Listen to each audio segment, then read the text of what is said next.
Yes, Assalamualaikum warahmatullahi wabarakatuh. Tayo Abdul Karim from Media and TV News Online. Kasama po natin ang mga iba't ibang media entity. Sa ngayon ay makapanayan po natin. Unang-una ay si Dr. Tamara May Yuan Sama.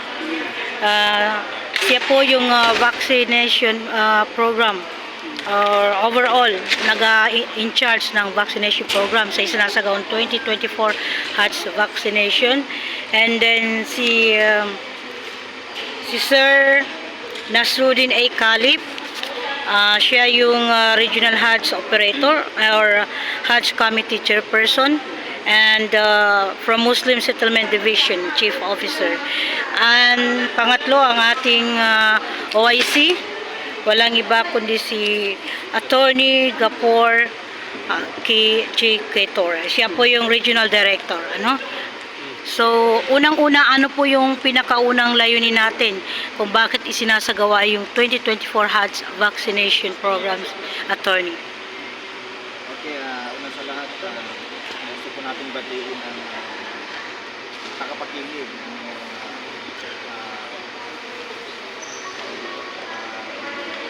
Media Lesson TV News Online. programa. Maraming salamat at magandang hapon sa inyo lahat. Okay. Programa ito ay yearly ginagawa ito tungkol sa ads program. It is a requirement for the Saudi government mabakunahan ng ating mga intending pilgrimage at hindi makakapasok sa Kingdom of Saudi Arabia kung hindi tayo makakalain. Kaya sa lahat ng gustong mag-HATS for this 2024, require ng NCMA na magkaroon ng vaccination. At dito sa Region 12, Soft Sergeant, schedule natin mula noong May 6, 7, and today, May 8. Yung unang venue natin ay dito rin on first day.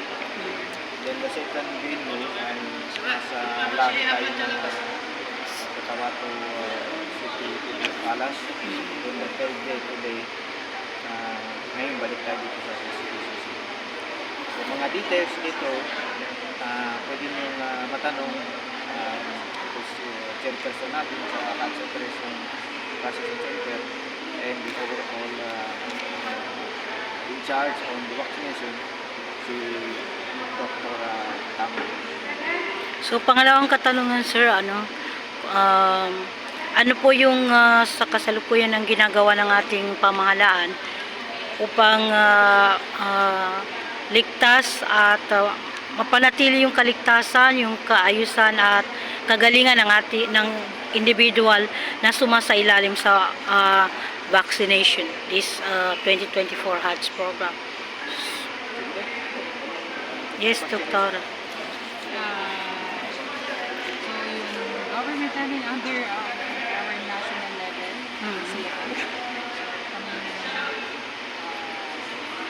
counterpart ng government.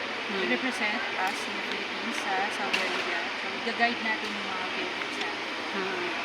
Counterpart in part ng government. So vaccination, in-accommodate natin ng mga nag-register po na sa Cotabato region, na lahat sila ay mapakunahan dun sa required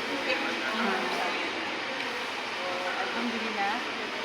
So, more than 90% ang success na lahat na nag-register at nakapag-schedule on the 3-day is napakunahan. So, after this, saan po yung susunod nating vaccination sa mga hindi pa na-vaccinate na mga constituents?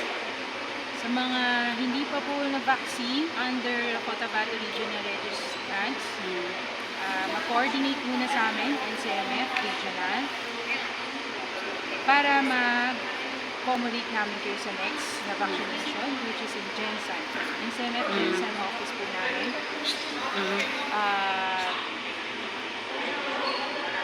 Mabigyan kayo sa proper coordination doon at mabigyan niyo na bayad na mga bakuna. Ano po ang nakapunahan simula nung May 6, 7?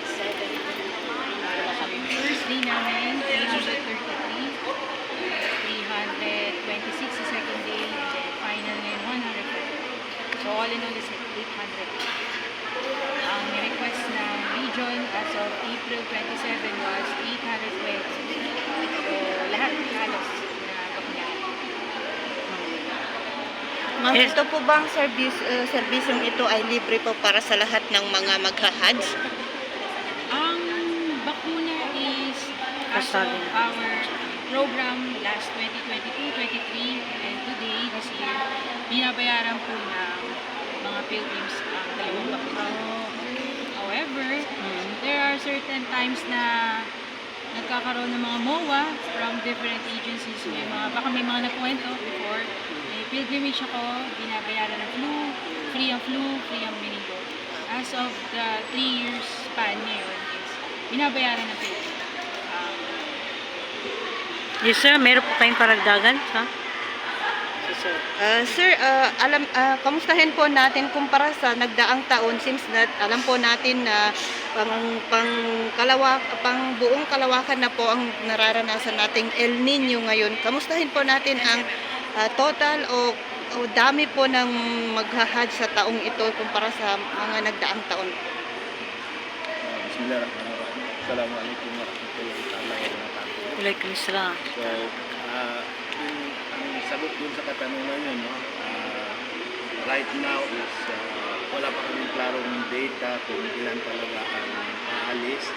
Pero yung latest na record namin ng mga registered pilgrim ay umabot yata sa 4,800 plus. 4,800. Buong Pilipinas na yun. Pero dito sa atin sa Soc Sergeant ay something like 820 pilgrims, pilgrims. Pero kung ang itatanong yung mga nakaraan na Hajj, last year umabot tayo, ang buong Pilipinas umabot ng 7,000 plus pilgrims natin last year. So, bali sa ngayong taon, medyo mababa ang bilang ng mga mag-Hajj ngayong taon. Okay, sir, may mga karagdagan o makabago po bang programa ang NCMF po kaugnay ng iba yung panahon natin kumpara sa nagdaang Hajj po? Nakaraang Hajj. Actually, may mga pagbabago siguro, no? Especially ngayon na bago yung secretary natin sa NCMF. So, maasahan natin na mayroong pagbabago sa mga accommodation nila doon, pati sa pagkain, inshallah. Kasi ang secretary natin ngayon ay dating sheikh. Isa siyang sheikh, sabi niya for more than 20 years. Taga-Tawi-Tawi. So, alam niya ang mga sentiments ng mga pilgrims at ng mga sheikh. So, ako ay positive na mag-i-introduce yan ng mga pagbabago sa Hajj. Mas makakabuti sa mga pilgrims natin. Inshallah. So sir, final katanungan ko po, ano po yung sa tingin niyo na malaking hamon or challenges na tatatamasayin ng ating mga pilgrims or 24 Hajj vaccination program pag nandun na sila sa area? Okay, maraming salamat sa inyo. Pero bago ko sa inyong tanong, gusto ko munang dagdagan yung tanong niyo kanina. Opo. Ano ba yung ginagawa ng national government? Yes. Tulong na Pamahalaan. ginagawa sa programa ng consumer. Ang maliwanag na tulong ng national government ay pinadala sa atin yung taga Bureau of Quarantine. Sila yung pinadala para pupunahan ang ating pilgrims. And pangalawa, mayroon din mga taga national NCNF national team pinadala rin dito to assist us in the Soc-Sergeant region. And pangalawa, gusto kong dagdagan yung sabi ng chairperson, Yes. tanong na anong mga pagbabago Yes. naramdaman natin sa ngayon na pag-Hajj. Ang idagdag ko lang yung isang naramdaman natin or bago na programa na pinatupad ng ating bagong sekretary na si Sheikh Sabuddin Abdurrahim. ay yung nagkaroon tayo ng Hajj awareness para sa pilgrims. Yes.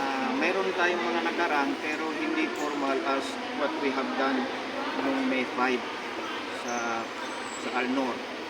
So yung programa na yun ay intended mismo para sa mga pilgrims. Orientation, ano ang expected na mangyayari pag nandun na sila sa Saudi, kung ano yung mga rituals na gagawin at ano yung mga preparations.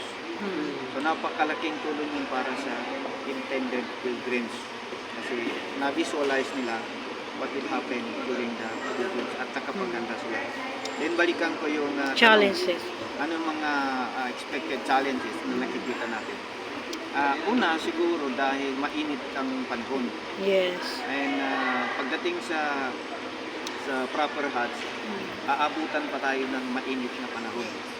So isang nakikita nating challenge ay kung mainit na ramdaman natin dito sa Pilipinas, Mas how may much mas mainit pa sa Saudi. Saudi. So, yung isang nakikita natin na expected na maging challenge.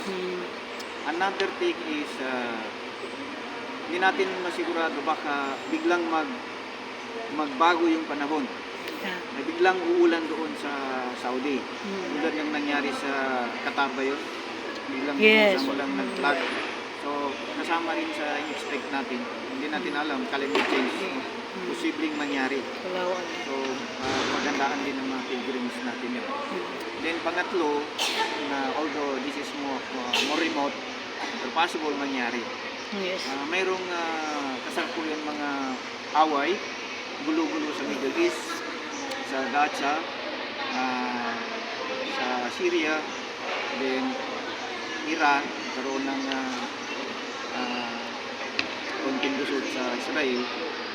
So, iningatan natin in case mag-escalate sa Middle East. So, kasama yun sa pinaproject natin Pinakandaan. mga possibilities na pwedeng maging challenge sa 2024 Hajj. Okay. Sir, katanungan ko naman po kayo para kay Sir. Maaari po bang malaman namin kung magkano po ang binabayaran po ng mga nag-Hajj at ano po inclusive at exclusive po sa amount po? Para sa taong ito. Actually, ito, hindi ito siya official na ito ang sa Yes. NCMF. Pero sa mga sheikhs, ang naririnig namin, ang inihingi nila sa mga pilgrims ay 340,000.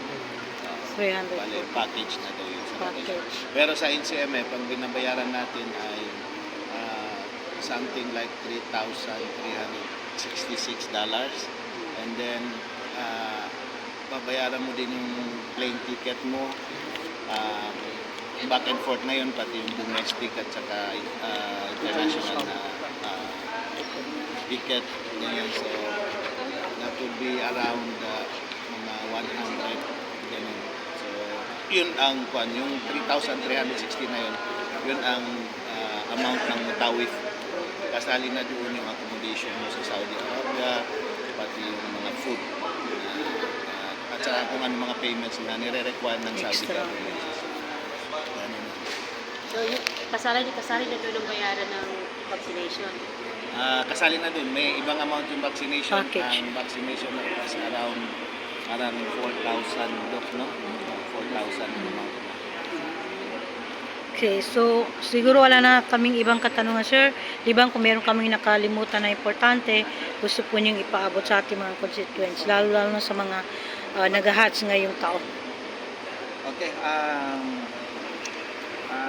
on the part of the NCMF, particularly itong sa region natin, Southern region, ay gusto namin ipaabot sa ating mga intending pilgrims na palagi tayo po maganda sa anumang magiging Kahinat na. ma-encounter natin sa ating paglalakbay sa Kingdom of Saudi Arabia.